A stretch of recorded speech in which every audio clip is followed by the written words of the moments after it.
ഒരുപാട് ആളുകൾ നേരിടുന്നൊരു പ്രശ്നമാണിത്. 30 വയസ്സായി, എന്തൊക്കെയോ ട്രൈ ചെയ്തു, ഒന്നും നടന്നില്ല. ഒരുപാട് പഠിച്ചു, എവിടെയെങ്കിലേക്ക് എത്തുമെന്ന് വിചാരിച്ചു, ഒരുപാട് ഹാർഡ് വർക്ക് ചെയ്തു, ഒന്നും ആയില്ല. ഇപ്പോൾ അച്ഛനെ അമ്മേനെയും വരെ ഫേസ് ചെയ്യാൻ എന്തോ ഒരു മടിയാണ്. കല്യാണങ്ങൾക്കും ഫംഗ്ഷനൊന്നും പോകാറില്ല. സൊസൈറ്റിയെ ഫേസ് ചെയ്യാനിപ്പോൾ പറ്റുന്നില്ല. എന്താ ഞാൻ ചെയ്യാമെന്നൊക്കെയുള്ള വല്ലാത്തൊരു കൺഫ്യൂഷൻ. എനിക്ക് നിങ്ങളുടെ പ്രശ്നം കൃത്യമായിട്ട് മനസ്സിലാക്കാൻ പറ്റുന്നുണ്ട്. ഇതിനുള്ള സൊല്യൂഷൻ ഞാൻ പറഞ്ഞുതരാം. ഞാൻ ആദ്യം സൊസൈറ്റിയിൽ നിർമ്മിക്കപ്പെട്ട ഒരു ക്ലീഷേ കൺസ്ട്രക്ഷനെ പറ്റി പറയാം. അത് കേൾക്കുമ്പോൾ തന്നെ നിങ്ങൾക്കൊന്ന് സമാധാനമാവും. ഒരു 20 വയസ്സ് മുതൽ 30 വയസ്സ് വരെയുള്ള സമയത്തിനിടയിൽ നമ്മൾ എന്തെങ്കിലുമൊക്കെ ആയിത്തീരണം. അറ്റ്ലീസ്റ്റ് ഒരു ഗവൺമെൻറ് ജോലി, നല്ലൊരു കല്യാണം, കുറേ കുട്ടികൾ, ഇങ്ങനെയൊക്കെയുള്ളൊരു ക്ലീഷേ കൺസ്ട്രക്ഷൻ ഉണ്ട്. എല്ലാവരും ഈ ഒരു സ്റ്റൈലിൽ പോകണം എന്നുള്ളത് ഇവിടെയുള്ള സൊസൈറ്റിയും മതങ്ങളും ഉണ്ടാക്കി വെച്ചൊരു കാര്യമാണ്. അത് പിന്തുടരാൻ നമ്മുടെ രക്ഷിതാക്കൾക്ക് ഭയങ്കര ഇഷ്ടമാണ്. ഇനി വരുന്ന ജനറേഷൻ അതിന് താല്പര്യം ഉണ്ടാവില്ല. ഇതിൻ്റെ ഇരയാവേണ്ടി വരുന്നത് ഇവിടെ ഈ സമയത്ത് ഒന്നും ആവാൻ പറ്റാത്ത ആളുകളാണ്. അവരുടെ മനസ്സിനിത് വല്ലാതെ ബാധിക്കും. പിന്നെ അവർക്ക് പുറത്തിറങ്ങാൻ തന്നെ പ്രയാസമായിരിക്കും. എന്നാൽ ഇങ്ങനൊരു കൺസ്ട്രക്ഷൻ ഇവിടെ ഇല്ലായിരുന്നു എന്ന് വിചാരിക്കാം. നിങ്ങൾക്ക് നിങ്ങളുടേതായ രീതിയിൽ എങ്ങനെ വേണമെങ്കിലും ജീവിച്ച് വേണ്ടതൊക്കെ നേടിക്കൂടായിരുന്നു. സത്യം പറഞ്ഞാൽ നിങ്ങൾ ശരിക്കും ലക്കിയാണ്. ഇത് അംഗീകരിക്കാത്തൊരു സമൂഹത്തിൽ നിങ്ങൾ ജീവിക്കേണ്ടി വരുന്നു എന്നുള്ളത് മാത്രമാണ് നിങ്ങളുടെ പ്രശ്നം. നിങ്ങൾക്ക് വേണ്ടാത്ത ബാധ്യതകളില്ല, കുട്ടികളില്ല, ആരുടെയെങ്കിലും പ്രശ്നങ്ങളും തലയിലെടുത്ത് വെച്ച് വിഷമിക്കേണ്ട. ഒരു സൈഡിൽ ആലോചിക്കുമ്പോൾ നിങ്ങൾ വളരെ ലക്കിയാണെങ്കിലും ചിന്തകളുടെ സൈഡിലൂടെ ആലോചിക്കുമ്പോൾ നിങ്ങൾ ഓവർ തോട്ട്സിലൂടെ പോവുകയാണ്.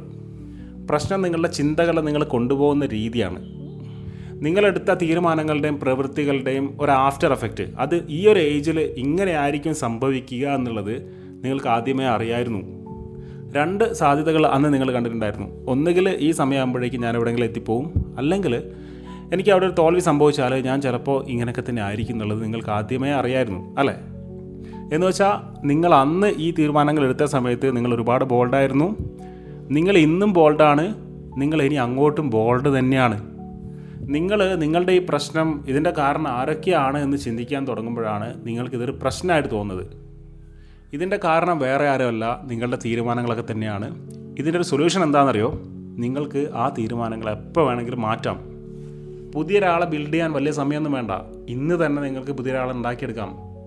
കുറേ കാലം ഒരു കംഫർട്ട് സോണിൽ ഓവർ തോട്ട്സും കൊണ്ട് ജീവിച്ച് പോയിന്നേ ഉള്ളൂ. ഇന്ന് ഈ ഒരു മൊമെൻറ്റിൽ നിങ്ങളൊന്ന് മനസ്സറിഞ്ഞ് വിചാരിച്ചാൽ പുതിയൊരാളെ എങ്ങനെ വേണമെങ്കിലും ഉണ്ടാക്കിയെടുക്കാം. ചിലപ്പോൾ ബിസിനസ്സിലൂടെ ആയിരിക്കും, ചിലപ്പോൾ നല്ല ആക്റ്റീവായിട്ടുള്ള ഇടപെടലുകളിലൂടെ ആയിരിക്കും, ചിലപ്പോൾ നല്ല ഒരാളെ നിങ്ങൾക്ക് കണ്ടെത്താൻ വലിയ സമയമൊന്നും വേണ്ടി വരില്ല. പക്ഷേ നിങ്ങളുടെ തോട്ട്സ് നിങ്ങളുടെ പഴയ കംഫർട്ട് സോണിൽ കിടന്ന് കറങ്ങുന്നത് കൊണ്ട് നിങ്ങളതൊക്കെയോ കൺഫ്യൂഷനിൽ പെട്ട് കിടക്കുകയാണ്. ഇതാണ് പ്രശ്നം. ഇവിടെ നിങ്ങൾ മനസ്സിലാക്കേണ്ട നിങ്ങളുടേതായ ഒരു യുണീക്ക് ക്വാളിറ്റി ഉണ്ട്. അതാണ് നിങ്ങൾക്ക് റിലീഫ് വരാൻ പോകുന്നത്. 20-ൻ്റെയും 30-ൻ്റെ ഇടയിൽ ജോലി വാങ്ങണമെന്ന് പറയുന്ന, അതിൻ്റെ ഇടയിൽ സെറ്റിലായി കല്യാണം കഴിച്ച് പോകണമെന്ന് പറയുന്ന ഒരു കാറ്റഗറിയിൽ പെട്ട ആളായിരിക്കില്ല നിങ്ങൾ. സൊസൈറ്റി ഇങ്ങനെ ആയിപ്പോയത് നിങ്ങളുടെ തെറ്റാണോ? അത് വെറും കൺസ്ട്രക്ഷനാണ് സുഹൃത്തെ. ഇവിടെ മനുഷ്യർ ജീവിക്കുന്നു, മരിക്കുന്നു, അത്ര മാത്രമേ സംഭവിക്കുന്നുള്ളൂ. അതിൻ്റെ ഇടയിൽ നിങ്ങളെങ്ങനെ ജീവിക്കണമെന്ന് തീരുമാനിക്കുന്നത് നിങ്ങളുടെ മാത്രം കയ്യിലാണ്. വേറെ ഒരാൾക്കും അത് വിട്ടുകൊടുക്കേണ്ട കാര്യമൊന്നുമില്ല. നിങ്ങൾ ബോൾഡ് ആയതുകൊണ്ട് അന്ന് ചില വ്യത്യസ്തമായ തീരുമാനങ്ങൾ എടുത്തു. ഇന്നും ബോൾഡാണ്, നാളെയും ബോൾഡ് തന്നെയാണ്. നിങ്ങളുടെ ജീവിതത്തിൽ മറ്റ് ചില പർപ്പസുകളും ലക്ഷ്യങ്ങളും ഉള്ളതുകൊണ്ടാണ് നിങ്ങൾ 30 വയസ്സിൻ്റെ ഇടയിൽ സെറ്റിലാവാത്തത്. നിങ്ങൾ ആ ക്ലീഷേ സൊസൈറ്റീൻ്റെ തോട്ട്സിനെ വലിച്ചെറിയും. എന്നിട്ട് നിങ്ങളുടെ യുണീക്നെസ് എന്താണെന്ന് കണ്ടെത്ത്. അത് ചിലപ്പം ബിസിനസ് ആയിരിക്കാം, ചിലപ്പോൾ ഒരു 2-3 കൊല്ലം കൂടി പഠിച്ച് PSC കിട്ടുന്നതായിരിക്കാം. നിങ്ങൾ അച്ഛനെയും അമ്മേനെയും സൊസൈറ്റീനൊന്നും നോക്കി നടക്കല്ലേ. ഒരു പ്രായം കഴിഞ്ഞാൽ പിന്നെ നിങ്ങൾ മാത്രമേ ഉള്ളൂ. അവരുടെ അഭിപ്രായത്തിനൊന്നും ഓവർ ചെവി കൊടുക്കല്ലേ. അവരെന്നും നിങ്ങളെ കുഞ്ഞു മക്കളെപ്പോലെ തന്നെയാണ് കാണുക. നിങ്ങൾ എത്ര വലിയ നിലയിലെത്തിയാലും അങ്ങനെ തന്നെയാണ് കാണുക. നിങ്ങൾ എത്ര വലിയ പ്രശ്നങ്ങൾ അനുഭവിക്കുകയാണെങ്കിലും അങ്ങനെ തന്നെയാണ് കാണുക. നിങ്ങൾ അവരിൽ നിന്ന് ഒന്ന് ഇൻഡിപെൻഡൻ്റ് ആകുമ്പോൾ, ഈ സൊസൈറ്റിയിൽ നിന്നൊന്ന് ഇൻഡിപെൻഡൻ്റ് ആകുമ്പോഴേ നിങ്ങൾക്ക് നിങ്ങളുടേതായ ഐഡിയകൾ ഇവിടെ ഇംപ്ലിമെൻറ്റ് ചെയ്യാൻ പറ്റൂ. അതിന് ഒരാളുടെ ആവശ്യം നിങ്ങൾക്ക് വേണ്ട, നിങ്ങൾ ഒറ്റയ്ക്ക് മതി. കൂടെ നിൽക്കാൻ പറ്റിയ ആരെങ്കിലും ഉണ്ടെങ്കിൽ വളരെ നല്ലത്, അത്രേ ഉള്ളൂ. അത് ചിലപ്പോൾ ഒരു പാർട്ട്ണറായിരിക്കാം, ലവറായിരിക്കാം, ആരെങ്കിലും ഒന്നായിരിക്കും, ഒരു ഫ്രണ്ടായിരിക്കാം. അപ്പോൾ ഞാൻ പറഞ്ഞു വരുന്നത്, നിങ്ങളിത് ആലോചിച്ച് നടക്കേണ്ട ഒരു സമയമല്ല. ഇപ്പോൾ നിങ്ങൾക്ക് ലൈഫിൽ പല പർപ്പസുകളും ലക്ഷ്യങ്ങളും ഉള്ളത് കൊണ്ടാണ് നിങ്ങൾ ഈ സമയത്ത് ഇങ്ങനെ തനിച്ചായി പോയത്. നിങ്ങളെ ജസ്റ്റ് ഒന്ന് പുഷ് ചെയ്യാൻ ആരെങ്കിലും ഒന്ന് വന്നാൽ മതി, നിങ്ങൾ രക്ഷപ്പെട്ടു. അതേ ഉള്ളൂ നിങ്ങളുടെ പ്രശ്നം. നിങ്ങളിങ്ങനെ ആലോചിച്ച് തല ചൂടാക്കരുത്. നിങ്ങൾക്ക് പറ്റിയ ആളുകളെ കണ്ടെത്താൻ നിങ്ങൾ ഇറങ്ങണം. അപ്പോൾ ഇതാണ് ഫസ്റ്റ് സ്റ്റെപ്പ്. നിങ്ങളുടെ തീരുമാനങ്ങൾ മാറ്റാൻ ഒരുപാട് സമയത്തിൻ്റെ ആവശ്യമില്ല. ഇന്ന് തന്നെ മാറ്റാവുന്നതേ ഉള്ളൂ. ദൈവത്തിന് നിങ്ങളുടെ മുന്നിൽ പല ലക്ഷ്യങ്ങളുള്ളത് കൊണ്ടാണ് നിങ്ങൾ തനിച്ചായത്.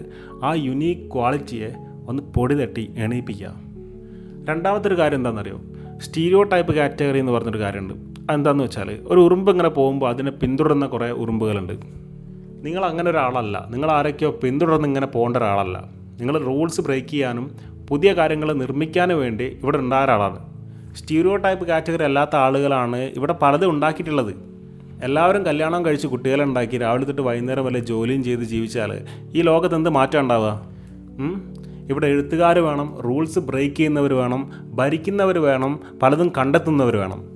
ഇതൊന്നുമല്ല, ഏത് ഫീൽഡിലും ഒരു ലീഡർ വേണം, അല്ലേ? അവരൊന്നും ഞാനാ പറഞ്ഞ എറുമ്പുകളെ പോലുള്ള സ്റ്റീരിയോ ടൈപ്പ് കാറ്റഗറി അല്ല സുഹൃത്തെ. അവർ നിങ്ങളെപ്പോലെയാണ്, തനിച്ചായവരാണ്. അവരാർക്കും മനസ്സിലാക്കാൻ പറ്റില്ല. പക്ഷെ ഒരു ദിവസം അവർ പുറത്തേക്ക് വരും, വേറെ ലെവലായിട്ട്. ചിലപ്പോൾ ബിസിനസ്സിൽ വേറെ എവിടെയെങ്കിലും എത്തിയിട്ടുണ്ടാവും. ചിലപ്പോൾ ഒരുപാട് ആളുകൾ പിന്തുടരുന്ന ഒരു വ്യക്തിയായിട്ട് അവർ മാറിയിട്ടുണ്ടാവും. അതിന് ചിലപ്പോൾ ഒരു 40-50 വയസ്സെടുത്തേക്കാം. അന്ന് നിങ്ങൾക്ക് മനസ്സിലാവും നിങ്ങൾ ആരാണ് എന്നുള്ളത്. അന്ന് നിങ്ങളുടെ കൂടെ നിങ്ങളെ ഇന്നീ തള്ളി പറയുന്ന എല്ലാവരും ഉണ്ടാവും. അതിന് കുറച്ച് ടൈം എടുക്കും, അത്രേ ഉള്ളൂ. ഓക്കെ. വേറൊരു കാര്യം, ബ്ലൂമിങ് ടൈമാണ്. ഈ പൂക്കൾ പൂക്കുന്ന സമയം. അത് നിങ്ങൾക്ക് നിങ്ങളുടെ സമയം ആയിട്ടില്ല, അതാവാൻ പോകുന്നേ ഉള്ളൂ. അതിന് നിങ്ങളുടെ സൈഡിൽ നിന്ന് ചെറിയൊരു ഇനീഷ്യേഷൻ വേണം. അത് നിങ്ങൾ ചെയ്യുന്നുണ്ട്, പക്ഷേ കുറച്ചും കൂടെ പവർഫുള്ളായിട്ട് ചെയ്യേണ്ട ടൈം ആയി. അപ്പോൾ ആ ഗ്ലൂമിങ്ങിന് വേണ്ടി നിങ്ങൾ തയ്യാറെടുക്കല്ലേ? നമ്മൾ തുടങ്ങല്ലേ? സ്റ്റാർട്ട് ചെയ്യാം. സ്റ്റാർട്ട് ചെയ്യണമെങ്കിൽ നിങ്ങളൊരു പ്രശ്നം നിങ്ങൾ സോൾവ് ചെയ്യണം. അതെന്താണെന്നറിയോ? കുട്ടിക്കാലത്തുള്ള ചില ബ്ലോക്കുകളുണ്ട്.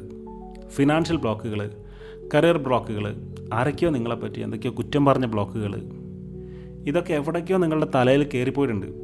ഇതൊക്കെ ഒരു ട്രോമയായിട്ട് എവിടേക്കോ കിടക്കുക. അത് നിങ്ങളെ മുന്നിലേക്ക് പലതിനെയും പുഷ് ചെയ്യാൻ സമ്മതിക്കില്ല. ആ ട്രോമ എന്താണെന്നുള്ളത് ഒന്ന് ഇരുന്ന് ആലോചിച്ച് നോക്കിയാൽ ചിലപ്പോൾ നിങ്ങൾക്ക് കിട്ടും. ചിലപ്പോൾ ഒരു നല്ലൊരു ഹീലറുടെ അല്ലെങ്കിൽ എന്നെപ്പോലെ ഇങ്ങനെയൊക്കെ പറഞ്ഞു തരാൻ പറ്റുന്ന ഒരാളുടെ ഹെൽപ്പ് നിങ്ങൾക്ക് വേണ്ടി വരും. അതെന്താണെന്ന് കണ്ടെത്താൻ നോക്കുക സുഹൃത്തെ, അത് മാറ്റിയെടുക്കാൻ നോക്കുക. ചിലപ്പോൾ എനിക്ക് നിങ്ങളെ ഹെൽപ്പ് ചെയ്യാൻ പറ്റും. എനിക്ക് മെയിലാക്കി ഞാൻ നോക്കാം സമയമുള്ളപ്പോൾ. എന്തായാലും ഈ പറഞ്ഞ കാര്യങ്ങളിൽ ഒരു കാര്യം നിങ്ങൾ മനസ്സിലാക്കുക, നിങ്ങളുടെ ബ്ലൂമിങ് ടൈം ആവാൻ പോകുന്നേ ഉള്ളൂ. എല്ലാവരെയും പോലെ സമൂഹത്തിലുള്ള ഒരു സ്റ്റീരിയോ ടൈപ്പ് ആവേണ്ട ഒരാളല്ല നിങ്ങൾ കുറച്ച് യുണീക്കാണ്. ആ ക്വാളിറ്റി നിങ്ങളുള്ളത് കൊണ്ടാണ് നിങ്ങൾ ഒറ്റപ്പെടുന്നതും.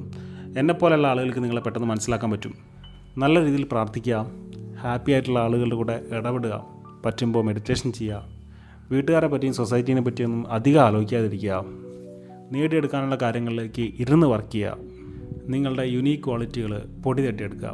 Thanks a lot.